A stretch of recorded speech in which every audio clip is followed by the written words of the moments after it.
வணக்கம். இன்னைக்கு நாம பார்க்க போறது தமிழ்நாடு அரசு ரேஷன் அட்டை வச்சிருக்கிறவங்களுக்கான ஒரு முக்கியமான அறிவிப்பை பத்தி தான். இது சும்மா ஒரு நியூஸ் இல்ல.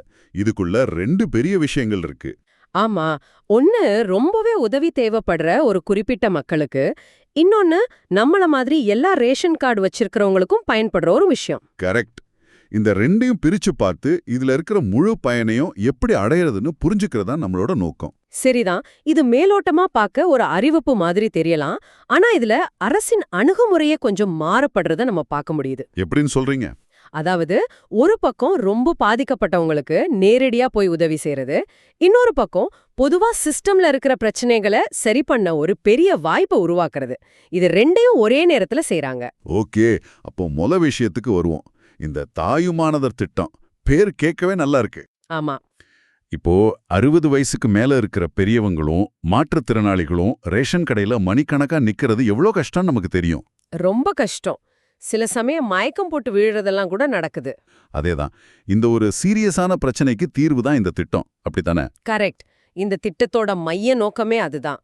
அருகராய பயனாளிகளுக்கு ரேஷன் பொருட்களை அவங்க வீட்டுக்கே கொண்டு போய் கொடுக்கறது. இனிமே அவங்க கடைக்கு வந்து வரிசையில நிக்க வேண்டிய அவசியமே இல்ல. இதுல யார் யார் வராங்க? 60 வயசுக்கு மேற்பட்டவங்க, அப்புறம் மாற்றுத்திறனாளிகள், 2 பேருமே பயனாளிகள் தான். வீட்டுக்கே கொண்டு வந்து தர்றது கேட்க நல்லா இருக்கு. ஆனா இது நடைமுறையில சாத்தியமா? ஏன்னா ஏற்கனவே ரேஷன் கடை ஊழியர்கள் ரொம்ப பிஸியா இருக்காங்க. இது அவங்களுக்கு ஒரு கூடுதல் வேலை மாதிரி ஆகிடாதா? இது ஒரு நல்ல கேள்வி. ரொம்ப நடைமுறைக்கு ஏத்த கேள்வி. இதை யோசிச்சுதான் அரசாணையில சில வழிமுறைகளை வகுத்திருக்காங்க. ஓ, அப்படியா? ஆமா, இந்த வீட்டுக்கே பொருள் கொடுக்கிற வேலைய மாசத்தோட 2வது வர்ற சனி ஞாயிற்றுக்கிழமைகள்ல செய்யணும்னு சொல்லியிருக்காங்க. ஓ, வீக்கெண்ட்லயா? ஆமா, அந்த 2 நாட்களும் பொதுவா கடைகள்ல கூட்டம் கொஞ்சம் கம்மியா இருக்கும்.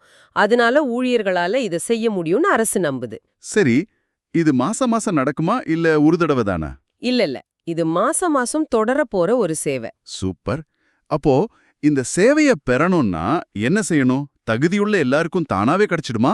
இல்ல, இது தானா கிடைக்காது. இதுக்கு நாம ஒரு விஷயம் பண்ணணும். என்ன அது? அங்கீகார சான்றுன்னு ஒண்ணு வாங்கணும். Authorisation certificate. அடடா, மறுபடியும் ஒரு சர்டிபிகேட்டா? இதுக்காக தாலுகா ஆபீஸ், கலெக்டர் ஆபீஸ்னா அலைய வச்சுடுவாங்களோ? உங்க சந்தேகம் நியாயமானதுதான். ஆனா இந்த முறை அந்த அலைச்சலே இல்ல. அதுக்காகத்தான் இந்த அறிவிப்போட 2வது பகுதியான மக்கள் குறைதீர் முகாம் நடத்தப்படுது. ஓ, அப்போ இந்த 2 விஷயத்துக்கும் ஒரு கனெக்ஷன் இருக்கு. அதேதான், அந்த முகாமுக்கு போனா இந்த சர்டிபிகேட்டை வாங்கிக்கலாம். அங்க போனா உடனே கிடைச்சிடுமா? உடனே கிடைச்சிடும். நீங்க உங்களோட ரேஷன் கார்டு, அப்புறம் உங்க வயசை நிரூபிக்கிற ஆதார் கார்டு, இல்ல மாற்றுத்திறனாளியா இருந்தா அதுக்கான சான்றிதழ். கரெக்ட், இத மட்டும் எடுத்துட்டு போனா போதும். அங்க இருக்கிற அதிகாரிகளே எல்லாத்தையும் சரி பார்த்து அந்த இடத்துலயே உங்களுக்கு அந்த சான்றிதழை கொடுத்துருவாங்க. ஆஹா, இதுதான் முக்கியமான விஷயம். ஒரே இடத்துல உடனடியா தீர்வு கிடைக்குதுங்கிறது பெரிய விஷயம். ஆமா, சரி, இப்போ ஒரு 85 வயசு பாட்டி தனியா இருக்காங்க. அவங்களால இந்த முகாமுக்கு வர முடியலன்னா என்ன பண்றது? இதுவும் ஒரு நல்ல கேள்வி. பொதுவா பயனாளி நேரடியா வர்றது நடைமுறை. ஆனா நடக்க முடியாத அளவுக்கு வயதானவங்க சார்பா அவங்களோட நெருங்கிய உறவுகள் உரிய மருத்துவ சான்றிதழோட போனா அதிகாரிகள் நிச்சயம் பரிசீலனை செய்வாங்க. ஓகே, அப்போ அதுக்கும் ஒரு வழி இருக்கு. கண்டிப்பா. இந்த முகாமோட நோக்கமே மக்களுக்கு உதவுறது தான். இந்த சான்றிதழை வாங்கி உங்க ரேஷன் கடையில கொடுத்துட்டா போதும். அடுத்த மாசத்திலேருந்து வீட்டுக்கே பொருட்கள் வர ஆரம்பிச்சிடும். ரொம்ப நல்ல விஷயம். சரி, இப்போ இந்த மக்கள் குறைதீர் முகாம் பத்தி இன்னும் கொஞ்சம் விரிவா பேசுவோம். இந்த சர்டிபிகேட் வாங்குறத தாண்டி மத்தவங்களுக்கு இதுல என்ன பயன் இருக்கு? நிச்சயமா, இதுதான் இந்த அறிவிப்போட மிக முக்கியமான பகுதின்னே சொல்லலாம். இந்த முகாம் தாயுமானவர் திட்டத்துக்கான சான்றிதழ் கொடுக்கறதுக்கு மட்டும் இல்ல. இது எல்லா ரேஷன் அட்டைதாரர்களோட பல வருஷ பிரச்சனைகளுக்கு ஒரே இடத்துல தீர்வு காண்ற ஒரு பெரிய வாய்ப்பு. அப்படியா? என்னென்ன சேவைகள் கிடைக்கணும் கொஞ்சம் சொல்லுங்களேன். முதல்ல அடிப்படை சேவைகள். புதுசா பிறந்த குழந்தையோட பேரை சேர்க்கிறது. ஆமா, அது ஒரு பெரிய வேலை. அப்புறம் திருமணமாகி போன பொண்ணோட பேரை நீக்கிறது. இந்த வேலைகளை இந்த முகாம்ல செஞ்சுக்கலாம். முகவரி மாற்றம்? அதையும் செஞ்சுக்கலாம். வீடு மாறி இருந்தா முகவரி மாற்றம் செஞ்சுக்கலாம். இதெல்லாம் விட ஒரு முக்கியமான பிரச்சனை இருக்கு. என்ன அது? மொபைல் நம்பர் மாத்துறது. ஓ, ஆமா ஆமா, இது நிறைய பேருக்கு இருக்கிற பிரச்சனை. கரெக்ட். பல வருஷம் முன்னாடி கொடுத்த நம்பர் இப்போ இருக்காது. அதனால ரேஷன் பொருள் வந்தா SMS வராது. ஆனா அதை எப்படி மாத்துறதுன்னு தெரியாம இருப்பாங்க. அதேதான். இந்த முகாம்ல உங்க புது மொபைல் நம்பரை பதிவு செய்யலாம், இல்ல ஏற்கனவே இருக்கிறத மாத்திக்கலாம். இது ஒரு சின்ன விஷயமா தெரியலாம், ஆனா ரொம்ப அவசியம். ஆமா, SMS வந்தாதான் ஒரு வெளிப்படைத்தன்மை இருக்கும். சரி, இதெல்லாம் சேவைகள். புகார்கள் பத்தி சொல்லுங்களேன். நியாய விலைக் கடை சம்பந்தமான எந்த புகாரையும் இங்க கொடுக்கலாம். உதாரணத்துக்கு, கடை சரியான நேரத்துக்கு திறக்கறதில்ல, ஊழியர்கள் சரியா பேசுறதில்ல, இல்ல பொருள் கம்மியா போடுறாங்க. ஆமா, இல்ல கொடுக்கற அரிசி பருப்பு தரமா இல்லனாலும் நீங்க புகார் தெரிவிக்கலாம். ஒரு நிமிஷம், நம்ம கிட்ட இருக்கிற குறிப்புகள்ல ஒரு ஆச்சரியமான விஷயம் சொல்லப்பட்டிருக்கு. என்ன விஷயம்? இந்த முகாமோட வேலை ரேஷன் கடையோட முடியலன்னு சொல்லியிருக்காங்க. தனியார் கடைகள்ல, ஆமா, அதாவது மளிகை கடையிலயோ சூப்பர் மார்க்கெட்லயோ ஒரு பொருளோட MRP விலையை விட அதிகமா காசு கேட்டா அத பத்தியும் இந்த முகாம்ல புகார் கொடுக்கலாமா? இது உண்மையா? ஆமா, நீங்க சொல்றது 100க்கு 100 உண்மை. இதுதான் இந்த முகாமோட ஒரு தனிச்சிறப்பு. இது எப்படி சாத்தியம்? ரேஷன் கார்டு முகாமுக்கும் தனியார் கடைக்கும் என்ன சம்பந்தம்? சம்பந்தம் இருக்கு. பொதுவா இந்த மாதிரி புகார்களுக்கு நாம நுகர்வோர் நீதிமன்றத்தை அணுகணும். அது பலருக்கும் எப்படி செய்யறதுன்னு தெரியாது.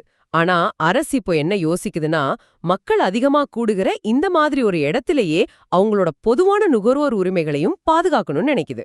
அதாவது இது ஒரு பொதுவான நுகர்வோர் பாதுகாப்பு மையமா மாறுதா? மிகச்சரியா சொன்னீங்க.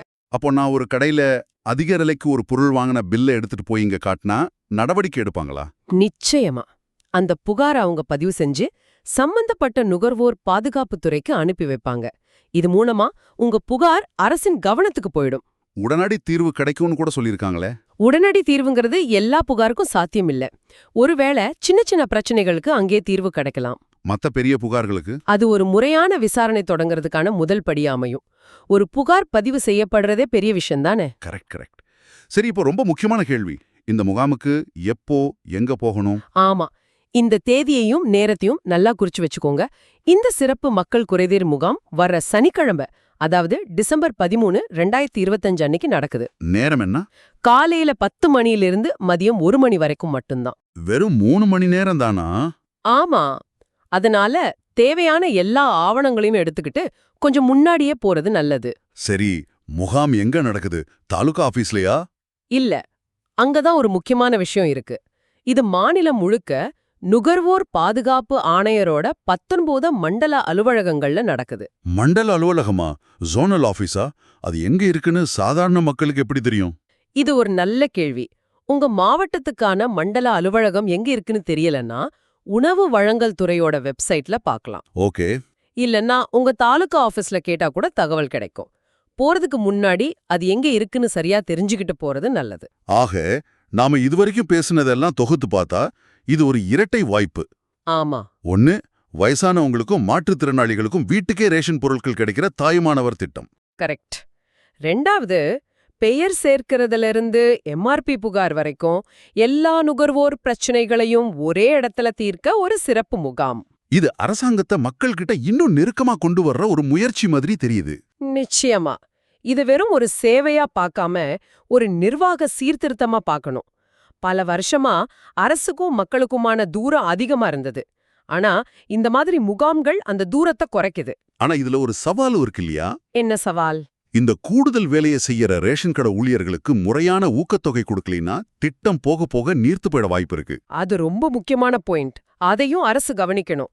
இது வெறும் பொருட்களை விநியோகிக்கிறது சம்பந்தப்பட்டது மட்டுமல்ல, அந்த சேவையை பயன்படுத்தும் மக்களின் அனுபவத்தையும் மேம்படுத்துறத காட்டுது. ஒரு சேவையில இருக்கிற குறைகளை கேட்கவே ஒரு தனி இடத்தை உருவாக்குறது நிர்வாகத்துல ஒரு வெளிப்படைத்தன்மையை கொண்டு வருது. அப்போ சேவைகளை மக்கள் கிட்ட கொண்டு சேர்க்கிறது மட்டும் அரசின் கடமை இல்ல. அந்த சேவைகள் சரியா சேருதா, அதுல மக்களுக்கு என்னென்ன சிரமங்கள் இருக்குன்னு காது கொடுத்து கேட்டு அதை சரி செய்யறதும் அரசின் பொறுப்பு. மிக சரியா சொன்னீங்க. இது ஒரு ஃபான்ஹோலை அமைப்பு, ஒரு ஃபீட்பேக் மெக்கானிசம். இது ஒரு நல்ல தொடக்கம். ஆமா, இதோட வெற்றி இந்த முகாம்கள் எவ்வளவு தொடர்ச்சியா நடத்தப்படுதுங்கிறத பொறுத்துதான் இருக்கு. சரி, இந்த உரையாடலோட இறுதிக்கு வந்துட்டோம். இதுல தனியார் கடைகள் MRP விலையை விட அதிகமா பொருட்களை விற்றால் புகார் அளிக்கலாம்னு சொல்லப்பட்டிருக்கு. இது நம்மள ஒரு ஆழமான சிந்தனைக்கு கொண்டு போகுது. ரேஷன் கார்டு தொடர்பான ஒரு முகாம் திறந்த சந்தையில், அதாவது பிரைவேட் மார்க்கெட்ல ஒரு நுகர்வோரோட உரிமைகளை பாதுகாக்கும் ஒரு கருவியாகவும் செயல்பட முடியும் என்பதை எத்தனை பேர் யோசிச்சு பார்த்திருப்பாங்க? அது யோசிக்க வேண்டிய விஷயம்தான். உணவு பாதுகாப்புக்காக உருவாக்கப்பட்ட ஒரு அமைப்பு உங்களோட பொதுவான நுகர்வோர் உரிமைகளை பாதுகாக்க முன்வரும்போது அது அரசாங்கத்தோட பங்கு பற்றிய நமது புரிதலை எப்படி மாற்றுது? இது உங்களை யோசிக்க வைக்குதா?